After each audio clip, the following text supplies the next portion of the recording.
रघुनायका वीणवाया शिणावे, जनासारिखे व्यर्थ कावो सणावे। सदा सर्वदा नाम वाचे वसोदे, अहंता मनी पापिणी ते नसोदे। श्रीराम। संसाराकडे, जीवनाकडे कर्मभोग म्हणून पाहणारी, अर्थातच स्वहिताकडे लहानपणापासून लक्ष ठेवून असणारी महामाता कुंती भगवान श्रीकृष्णांना एकदा म्हणाली, भगवान कृष्ण, हा अहंकार आत्मउन्नतीसाठी घातक ठरतो.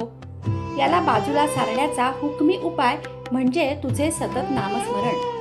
माझ्या मनाला हे वारंवार बजावित असतानाही हे नाठाळ मन या अहंकाराच्या आहारी जाऊन कधी कधी मला तुझे विस्मरण होण्यास भाग पाडते.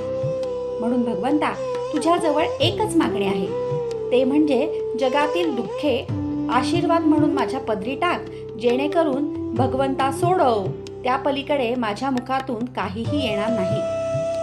महाभारत युद्धानंतर विषण्ण मनस्थिती झालेल्या पांडवांना भगवंताने एक यज्ञ करावयास सांगितला आणि त्याच्या मुख्य अधिकार पदासाठी जगामधील घडामोडींचा संपर्कही नसलेल्या आणि निर्जन ठिकाणी आश्रम स्थापून राहिलेल्या वकदालभ्य मुनींना बोलवा अशी आज्ञा केली. अनुक्रमे 5 पांडव त्यांना बोलवण्यास गेले, परंतु त्यांनी येण्यास नकार दिला.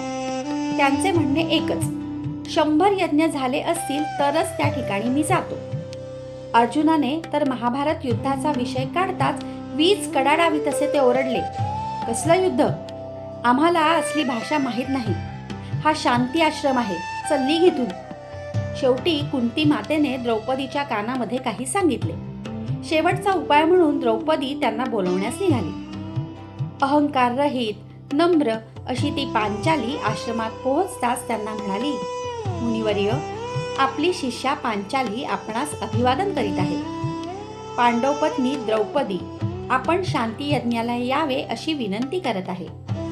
मुनिराज, लहानपणापासून महामाता कुंती देवींनी स्वतःला आणि पांडवांना प्रत्येक कर्म भगवान स्मरणात करण्याची सवय लावून घेतली आहे. इतकेच नव्हे तर आपणापुढे उभा असलेला हा नश्वर देह सुद्धा सतत नामचिंतन करत असतो.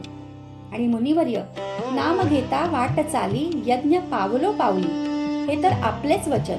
यामुळे महामाता कुंतीच्या आणि त्यांच्या पुत्र सुनेच्या यज्ञांची संख्या कशी मोजणार? एवढ्या संभाषणात मीचा चुकून सुद्धा उपचार न झालेल्या आणि असंख्यात यज्ञ झाल्याची खात्री देणाऱ्या द्रौपदीला हसून मुनींनी होकार दिला, त्यात नवल कोणते? तात्पर्य, नामस्मरणाने अहंकार जातो आणि अहंकार रहित नामस्मरण जीवाला आध्यात्मिक दृष्ट्या उच्च पातळीवर नेते.